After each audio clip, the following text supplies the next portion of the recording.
Hola, buen día. En esta ocasión nos dirigimos a ustedes para compartirles un producto de la Oficina Regional de la OIT para América Latina y el Caribe, orientado a un retorno al trabajo seguro y saludable en tiempos de COVID. Mi intervención versará sobre la herramienta de 10 pasos para un retorno al trabajo seguro y saludable en tiempos de COVID. Sí me gustaría, en primer lugar, hacer referencia a la importancia que tiene la seguridad y la salud en el trabajo en la agenda de trabajo decente de la OIT. Se trata no solo de un componente fundamental del trabajo decente, de forma que no podemos hablar de trabajo decente si no es un trabajo seguro y saludable, pero además, desde el año 2009, el tema ha recobrado una especial importancia, dado que se ha generado una discusión tripartita en el propio seno de la OIT para la inclusión de la seguridad y la salud entre los derechos y principios fundamentales del trabajo. Si bien esto todavía no se ha producido, conllevaría una consecuencia muy importante, y es que, al igual que otros principios y derechos fundamentales del trabajo, la seguridad y la salud supondría que no sería necesario por parte de los Estados miembros la ratificación de ciertos convenios, particularmente los convenios marco de seguridad y salud, para estar obligados a su cumplimiento. Por supuesto, en tiempos de COVID, como todos hemos asistido, la seguridad y la salud ha adquirido un especial protagonismo. Es clave no solo para el mantenimiento de las actividades esenciales durante las restricciones sanitarias, sino también para permitir una reactivación productiva y una recuperación económica post-pandemia, protegiendo a la vez la salud de los trabajadores. Durante estos meses, desde la OIT hemos trabajado incansablemente en la elaboración de algunos recursos que permitan a los actores tripartitos y a nuestros mandantes hacer frente a este desafío para la seguridad y la salud relacionado con un agente biológico como es el que ocasiona la enfermedad COVID-19. Yo solamente les voy a hacer referencia a uno de estos recursos, a la referida herramienta de 10 pasos para un retorno seguro y saludable, que pretende no solamente ayudar a empleadores, a trabajadores y a las distintas instituciones de gobierno relacionadas con la seguridad y la salud en la elaboración de estos protocolos para el retorno al trabajo seguro y saludable, sino también hacerlo sobre las bases del diálogo social.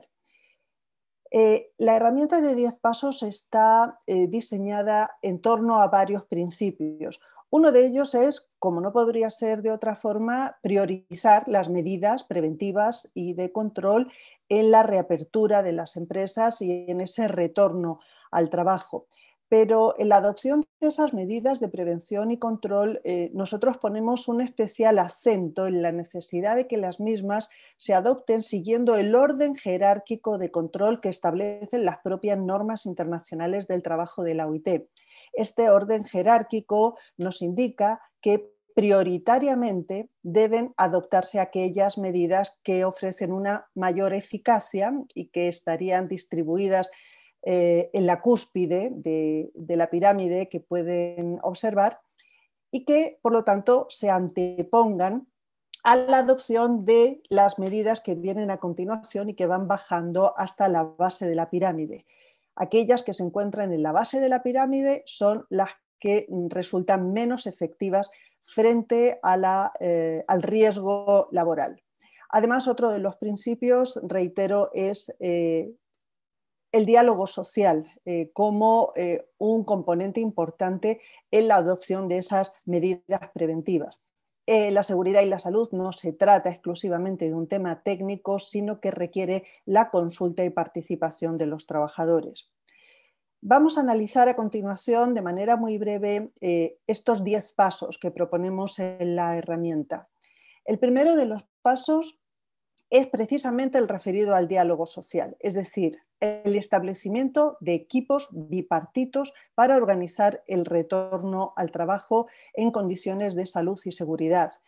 La herramienta trata de incentivar este diálogo social para la adaptación, para el aterrizaje de los lineamientos que se contienen en la misma, ya se haga en un ámbito sectorial como en un ámbito de empresa. Nuestra propuesta es que en aquellos casos en los que ya existen mesas tripartitas o bipartitas de diálogo social, ya sea en el ámbito sectorial o bien comités mixtos de seguridad y salud en el trabajo, sean esas instancias las que dirijan dicho diálogo social.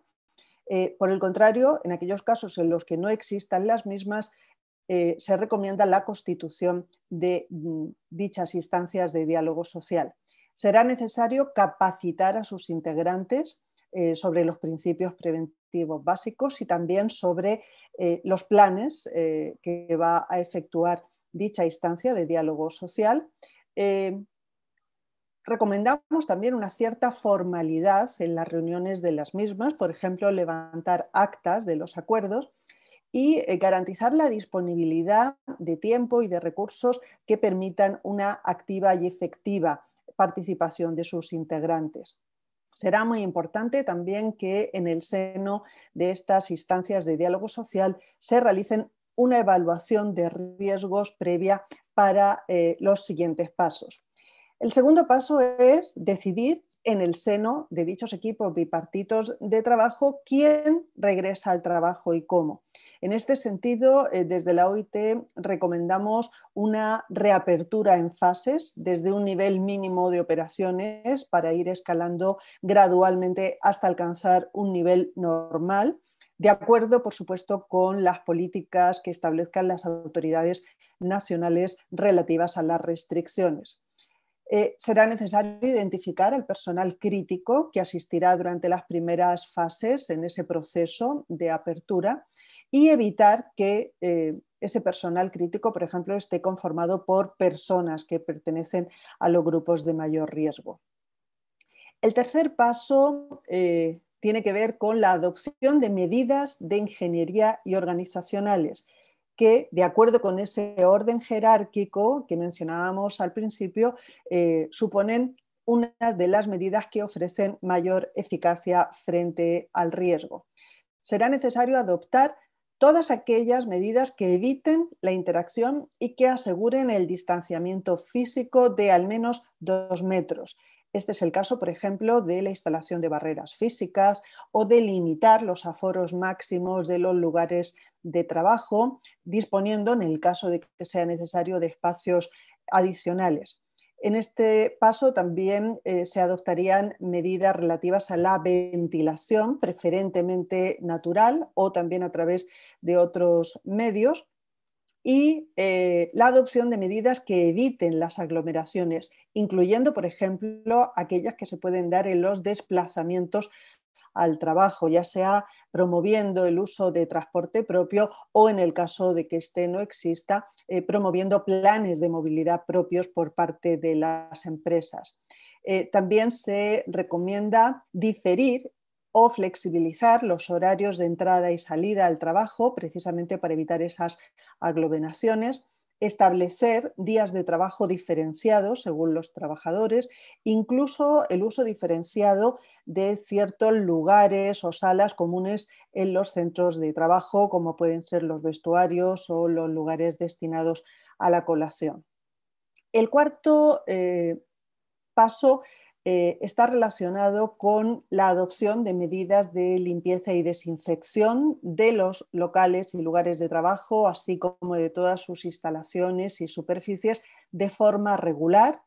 ya sea a través de productos químicos siempre autorizados por las distintas instituciones nacionales. Por ejemplo, también se recomienda la promoción de campañas para que todos y cada uno de los trabajadores en ese lugar de trabajo mantengan limpio su puesto de trabajo, evitar el uso de útiles de oficina o, por ejemplo, de vajilla, es necesario prestar un especial cuidado a los plazos de seguridad después de estas operaciones de limpieza y sobre todo de desinfección a fin de evitar, por ejemplo, la inhalación de productos químicos que pudieran ser nocivos para la salud de los trabajadores. El quinto paso es la adopción de las medidas de higiene personal, particularmente el lavado de manos con agua y jabón o con alcohol gel.